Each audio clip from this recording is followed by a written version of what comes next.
Hello， 大家好，又到我们工商服务的时间了。工商服务的时间就是让大家捡便宜、抢便宜。我们在画面上所看到的这一台是日本的古董老钟机械钟发条钟，这台是谁扣精工牌精工社所制造生产的，整个面板相当的漂亮，2个金饰条。耐看耐用，这个谁扣的100年老厂牌，这台是第4代的30日的那个谁扣精工社所制造的。我们来看一下，它的玻璃是原装的凸面玻璃，相当的有放大的功能。下面是一个喷砂式的。我们来看它的面板，面板是一浮雕，不易掉色，所以这个面板设计相当的不错。还有显示器，这个第4代有显示器，我们现在显示是蓝色，蓝色代表我们转那个花条转满了，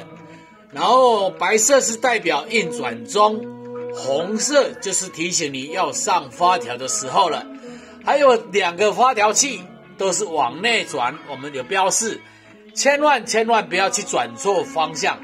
转错方向发条器必会断的，这个要跟大家提醒一下，千万要小心。还有这个钟摆下面的一个螺丝帽，不管你是1天慢1分钟、2天慢1分钟，还是3天慢1分钟，都是属于正常的现况，所以我们要做微调的校正。你往上转是微调加快，往下转是微调减慢，这个是一个机械钟的概念，请有一定的认知才下标购买。我们机械钟比一般的电子钟来得重，一定要挂好挂稳才可以上紧发条的。来，我们看一下上面上挂下固定，这个第4代它有设计一个固定片，固定片要做什么呢？我们想好高度跟量好高度，把它打上钢钉或壁虎，锁上1寸以上的木螺丝，像这样挂上去之后，我们这个我们在移动的时候，这个钟摆要拿下来，跟这个花条器的钥匙，然后挂好之后对准中心点，校正它，校正中心点，我们才可以固定这个螺丝，这个小螺丝上锁，整个基座都不会摇晃，机身不会摇晃，才可以上发条，不然就很容易掉下来的。所以这一点新的买家要特别的小心了。再来跟大家提醒一下，这个发条器我们是这个等到你红色的时候上发条都是往内转，千万不要去转错方向，转错方向必会断，我们的标示要特别小心。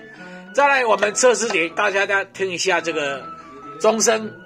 这个谁扣精工社它所制造的机芯强而有力，打出来的声音特别的洪亮，特别的响亮，所以我们来测试给大家听。4点上打一下，来5点打5下，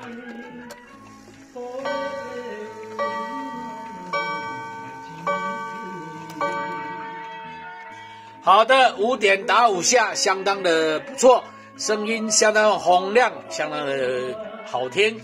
所以有喜欢的朋友请把握，我们这个厂家朋友拿出来赔钱换现金的，整个面板整体都没有虫害，也没有重大的损伤，只有岁月的痕迹，有可以接受的朋友才下标购买，请把握，谢谢。